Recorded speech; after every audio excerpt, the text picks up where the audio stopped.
Então, bom dia, alunos. Iniciando a aula de física, aula de exercícios sobre a lei da inércia, ou seja, a primeira lei de Mendel. Então, nós vamos fazer os exercícios da apostila e, na sequência, mais alguns exercícios complementares. Então, exercício número 5, da página 275. A natureza e as suas leis jaziam na noite escondida. Disse Deus: faça-se Newton, e houve luz nas jazidas. Os versos acima foram gravados no túmulo de Isaac Newton, na abadia de Westminster, em Londres. Antes de Newton ter formulado a mecânica, pensava-se que para manter um corpo em movimento com velocidade constante, era necessária uma força, e que o estado natural de um corpo era o repouso. Para que um corpo pudesse se mover com velocidade constante, ele teria de ser impulsionado, puxado ou empurrado. Uma vez interrompida a influência externa, o corpo naturalmente pararia. Sobre esse assunto, é correto afirmar que: letra A. A primeira lei de Newton diz que, se nenhuma força atua sobre um corpo, sua velocidade não pode mudar, ou seja, o corpo não pode acelerar. Corretíssimo. Já é isso, né? Se a gente jogar uma bolinha ou imaginando assim uma mesa de bilhar, aí claro, a bola vai parar por conta do atrito, né? Então, é diferente da situação aqui. Então, a primeira lei de Newton, que é a lei da inércia, né? Se nenhuma força atua sobre um corpo, a sua velocidade não muda e o corpo não pode acelerar.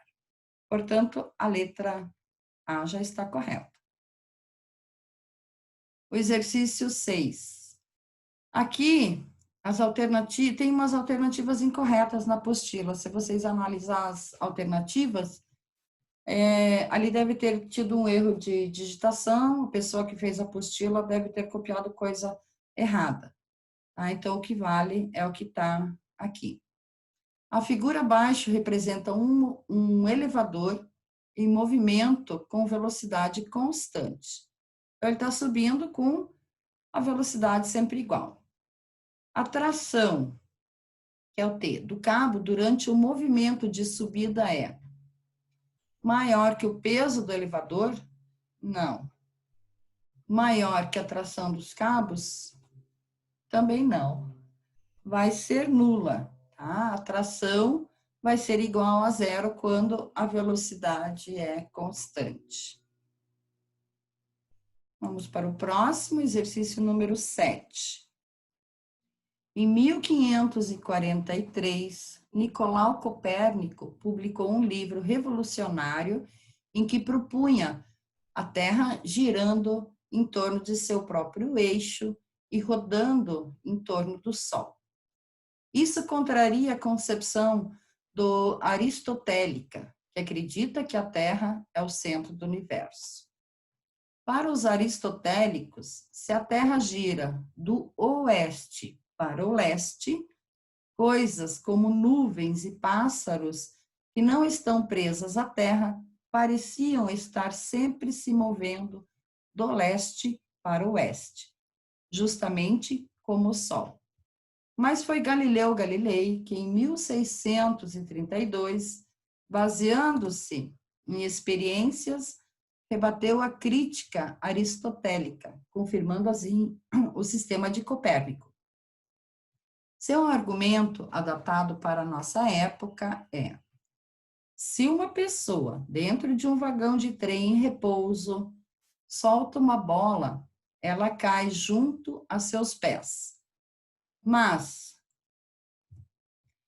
se o vagão estiver se movendo com velocidade constante, a bola também cai junto aos seus pés. Isso porque a bola, enquanto cai, continua a compartilhar do movimento do vagão. O princípio físico usado por Galileu para rebater o argumento aristotélico foi: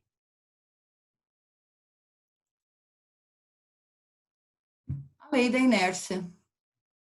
Bem tranquilo, né? A lei da inércia. Devido à lei da inércia, um corpo ele tende a continuar o seu movimento retilíneo uniforme ou o seu estado de repouso. Agora eu fiz uns exercícios complementares. Julgue as afirmações abaixo. Se um corpo, sob a ação de várias forças, está em equilíbrio, então esse corpo só pode estar em repouso. Não, ele também pode estar em movimento retilíneo uniforme. Então, está incorreto. B, um corpo permanece em movimento retilíneo uniforme ou em repouso quando não existe nenhuma força atuando sobre ele. Também não. Pode existir uma força, mas sem uma aceleração. A letra C, quando a resultante das forças que atuam sobre um corpo é nula, esse corpo permanece em repouso ou em movimento uniforme em qualquer direção. Não, em qualquer direção não, né? Sempre retilíneo. A letra D, um objeto sob ação de várias forças está em equilíbrio. Isso significa que ele pode estar em repouso ou em movimento retilíneo uniforme. Correto. Né? Quando um corpo está em equilíbrio, ele pode estar ou em repouso ou em movimento retilíneo uniforme. Quer dizer, movimento reto. Então, a letra D que está correta.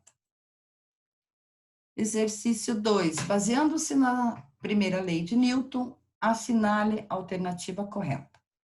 Letra A. Se estivermos dentro de um ônibus e deixarmos um objeto cair, esse objeto fará uma trajetória retilínea em relação ao solo, pois o movimento do ônibus não afeta o movimento de objetos em seu interior.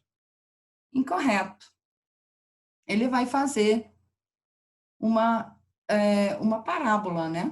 Uma trajetória curvilínea, porque ele acompanha, porque o ônibus é uma referência inercial. Então, está errado. B, quando usamos o cinto de segurança dentro de um carro, estamos impedindo que, na ocorrência de uma frenagem, sejamos arremessados para fora do carro, em virtude da tendência de permanecermos em movimento. Também não dá para dizer que vai ser atirado para fora do carro, né? A gente bateria contra o para-brisa, ou seja, o movimento que a gente faria seria continuar em linha reta. Letra C, quanto maior a massa de um corpo, mais fácil será alterar sua velocidade. Também não está correto, não. A letra D, o estado de repouso e de movimento retilíneo independe do referencial adotado. Isso aí. Essa aqui é a alternativa correta. Então, a letra D. Exercício 3. De acordo com os seus conhecimentos sobre a primeira lei de Newton, assinale a alternativa correta. Todo corpo tende a permanecer em repouso. Não só em repouso, né? Tende a permanecer em repouso ou em movimento retilíneo uniforme. Letra B. Todo corpo tende a permanecer em repouso ou em movimento retilíneo uniforme, caso a força resultante sobre ele seja nula. Sim, é isso aí. Então, a primeira lei de Newton diz isso, que a tendência de um corpo é permanecer ou em repouso ou em movimento retilíneo uniforme, desde que nenhuma força resultante haja sobre ele. Ou seja, a força nula, né? Exercício 4. Considere um grande navio, tipo transatlântico, movendo-se em linha reta e com velocidade constante. A velocidade de cruzeiro. Em seu interior existe um salão de jogos climatizado e nele uma mesa de ping-pong orientada paralelamente ao comprimento do navio. Dois jovens resolvem jogar ping-pong.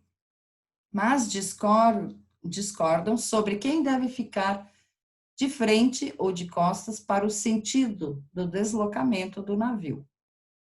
Segundo um deles, tal escolha influenciaria no resultado do jogo, pois o movimento do navio afetaria o movimento relativo da bolinha de ping-pong.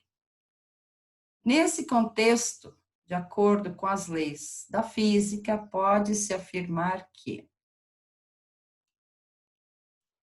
na letra A discussão não é pertinente, pois, no caso, o navio se comporta como um referencial não inercial, não afetando o movimento da bola.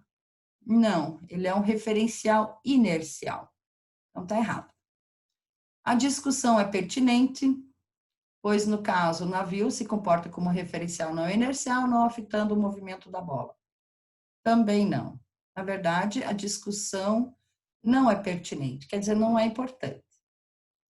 C, a discussão é pertinente, pois, no caso, o navio se comporta como um referencial inercial, afetando o movimento da bola. Também está incorreto.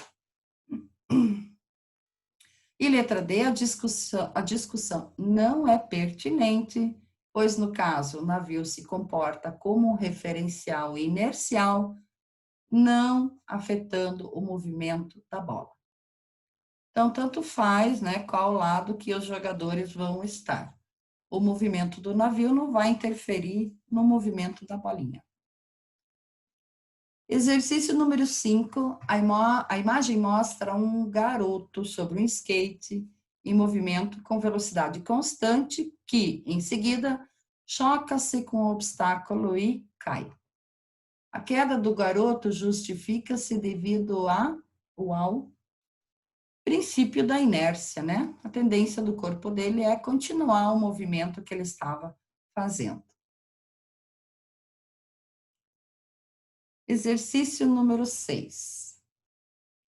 A mecânica clássica baseia-se em 3 leis fundamentais estabelecidas por Sir Isaac Newton e apresentadas pela primeira vez em 1686 na sua obra Principia, os princípios matemáticos da filosofia natural, usualmente chamada de princípio.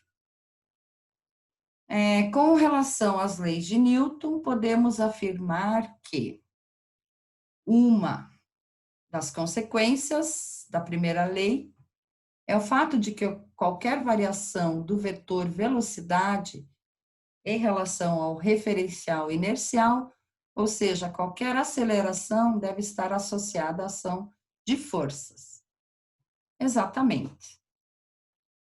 As forças que vão mudar a velocidade, né? Ou provocar uma aceleração. Então, esse item está correto.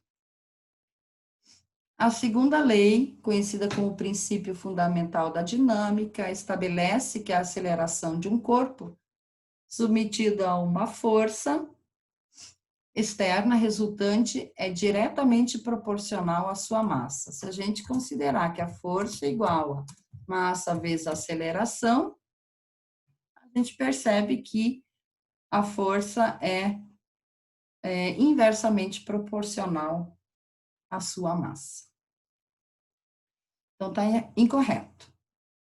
3. As forças que atuam em um corpo originam-se em outros corpos que constituem sua vizinhança. Uma força é apenas o resultado da interação mútua entre 2 corpos. Certo? Até aqui tudo certo.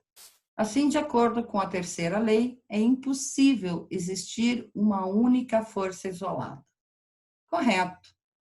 Esse item também está correto. E o exercício número 7, para finalizar. Ao estudar o movimento dos corpos, Galileu Galilei considerou que um corpo com velocidade constante permaneceria nessa situação caso não atuasse sobre ele qualquer força ou se a somatória das forças, a força resultante fosse igual a 0. Comparando esse estudo de Galileu com o estudo realizado por Isaac Newton, a lei da inércia, pode-se afirmar que, para Newton, um corpo com velocidade constante, ou seja, mesma intensidade, mesma direção e mesmo sentido, possui força resultante igual a zero. Correto. Um corpo em repouso, com velocidade constante, é igual a zero, possui força resultante igual a zero. Certo também. Galileu considerou a velocidade constante, a intensidade, a direção e sentido no movimento circular. Incorreto. Novo movimento circular, a velocidade muda de direção a cada instante. Então, esse item está incorreto. Apenas 1 e 2 estão corretos. Então, a aula disso foi hoje. Agradeço a presença, muito obrigada.